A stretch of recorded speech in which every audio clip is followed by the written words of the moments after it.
Dalam nama Bapa dan Putra dan Roh Kudus. Amin. Allah yang penuh kasih, Engkau menghendaki kami untuk semakin mendalam dalam hidup kami, hidup rohani kami, hidup seluruh diri kami, yaitu supaya kami semakin mencintai, menjadi manusia pencinta Allah secara tulus kepada siapapun. Bantu kami ya Bapa untuk berkembang dan bertumbuh kepada keutamaan-keutamaan kasih di atas segala sesuatu. Demi Kristus Tuhan dan pengantara kami. Amin.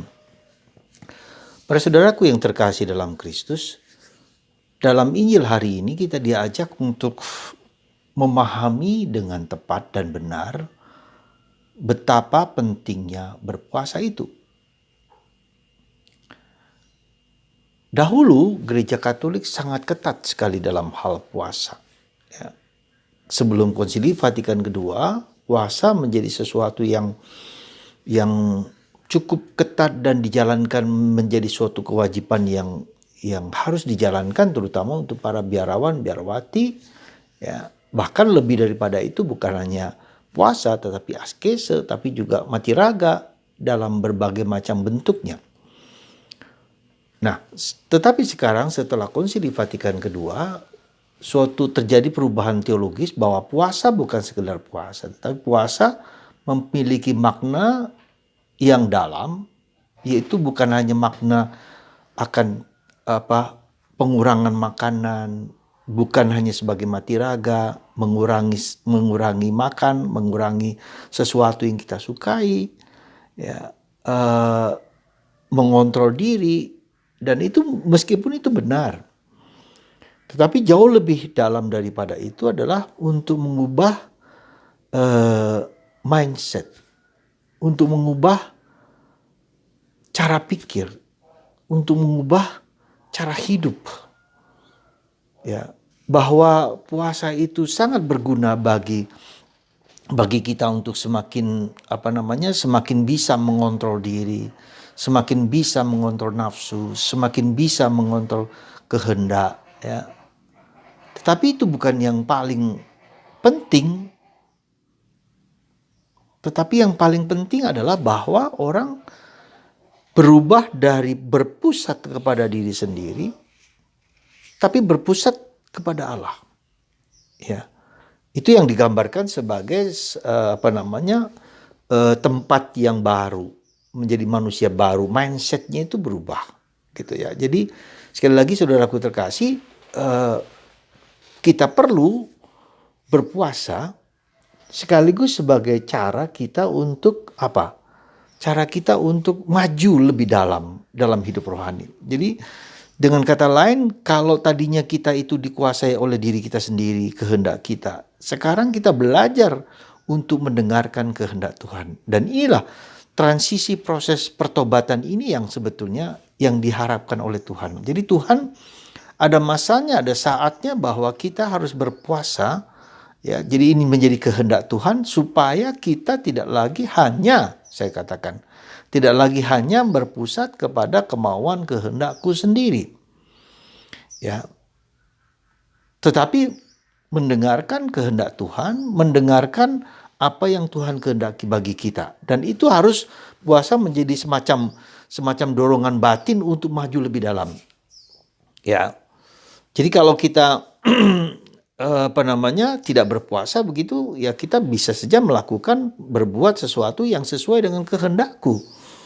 Nah, tidak jelek, tidak selalu jelek, tetapi dengan berpuasa itu mengajak kita untuk melihat apa yang sebetulnya menjadi kehendak Tuhan.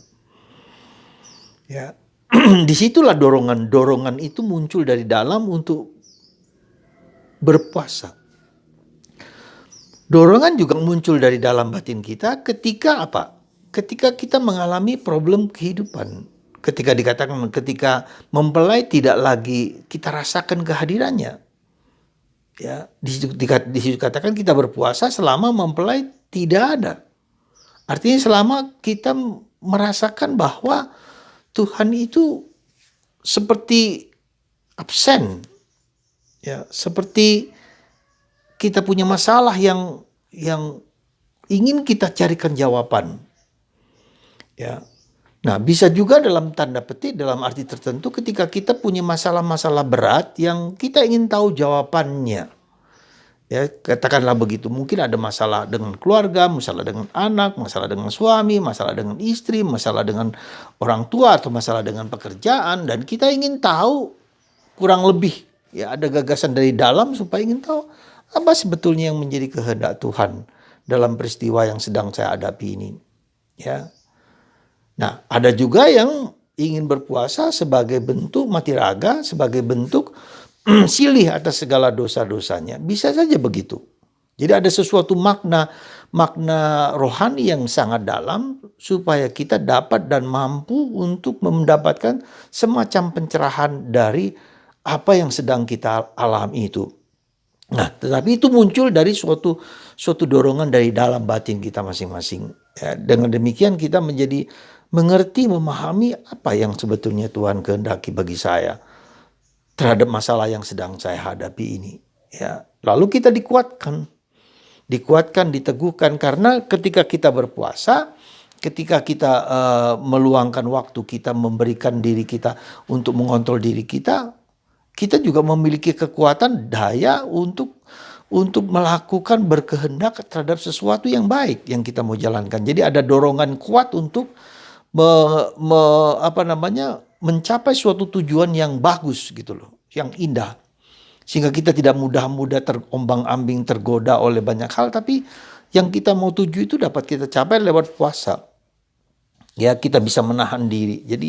Jadi dengan kata lain, ini puasa itu bentuk exercise, spiritual exercise, latihan rohani supaya kita dapat memahami apa yang menjadi kehendak Tuhan dalam diriku lewat peristiwa yang sedang saya hadapi, lewat penderitaan yang sedang saya hadapi. Nah, saudaraku yang terkasih dalam Kristus, silahkan maka di dalam gereja sekarang, kalau Anda nanti dalam masa prapaskah, sangat-sangat ringan gitu loh. Apalagi di atas umur 60 tahun tidak boleh berpuasa lagi, atau bukan tidak boleh, tetapi dianjurkan untuk tidak berpuasa karena sudah cukup umur. Nah, bentuk-bentuk puasa seperti itu bisa kita lakukan dalam bentuk-bentuk yang lain. Ya, jadi tidak cukup hanya tidak makan, tidak minum, yang mungkin tidak pas untuk tubuh kita. Ya, kesehatan harus nomor satu dan seterusnya. Tetapi lebih-lebih mungkin kita bentuk-bentuk tertentu yang harus kita jaga, bentuk mati raga misalnya. Kalau kita biasa nonton film yang berjam-jam atau main HP berjam-jam, maka kita mulai membatasi diri, ya.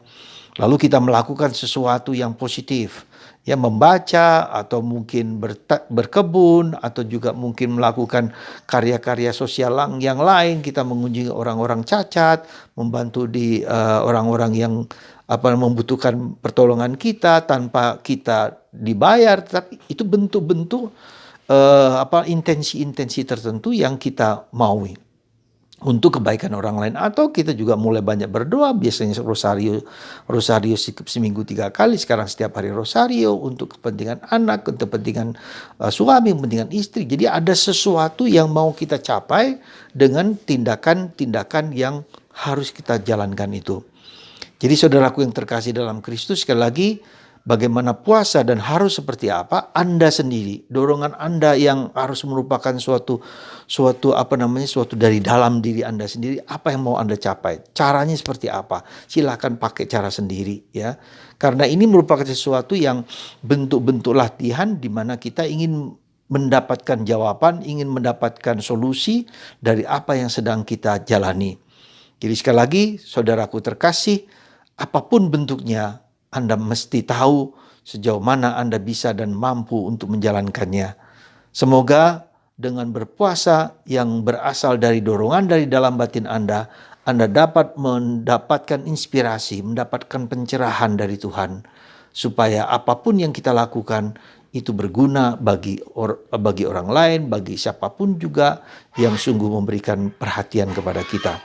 Sekali lagi, saudaraku terkasih, mari saya merasa bahwa puasa tetap merupakan suatu tindakan, suatu perbuatan yang sebetulnya mau mengajak kita untuk hidup lebih dalam secara spiritual. Jadi hidup lebih dalam, ya.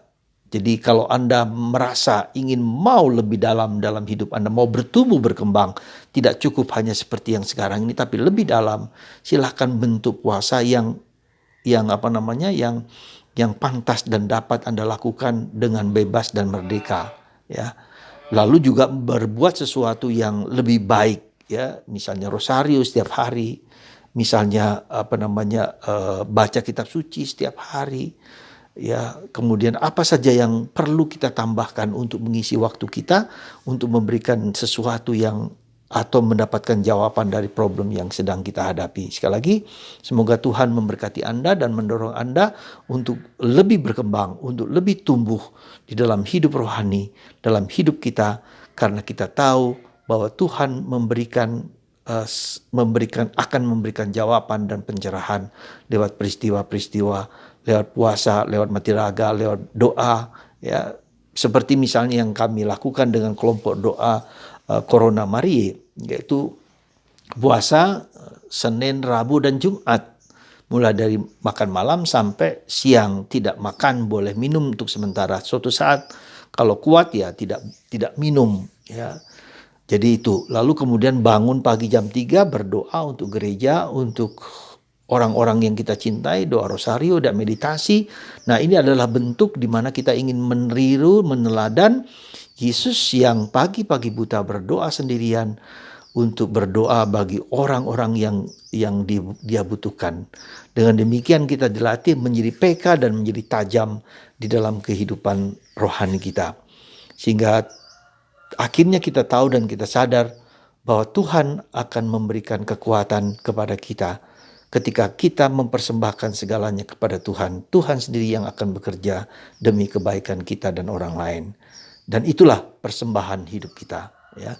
Kita mempersembahkan di saat jam-jam 3 pagi, di mana orang tidur enak, nyaman dan seterusnya, kita mau bersemuka dengan Allah, mau berdoa dengan Allah. Itulah yang saya sedang lakukan bersama dengan kelompok kecil, kelompok doa Mahkota Maria atau Corona Marie. Dan kita berdoa untuk gereja supaya gereja dijauhkan dari segala godaan-godaan dan juga semakin banyak orang dibebaskan dari virus corona. Bagi Anda yang berminat silahkan japri saya. Nanti saya akan ajak Anda untuk masuk di dalam doa-doa yang dilakukan demi kebaikan gereja dan bersama. Dan kita juga melatih untuk meditasi, ya, semakin kuat di dalam hidup rohani kita.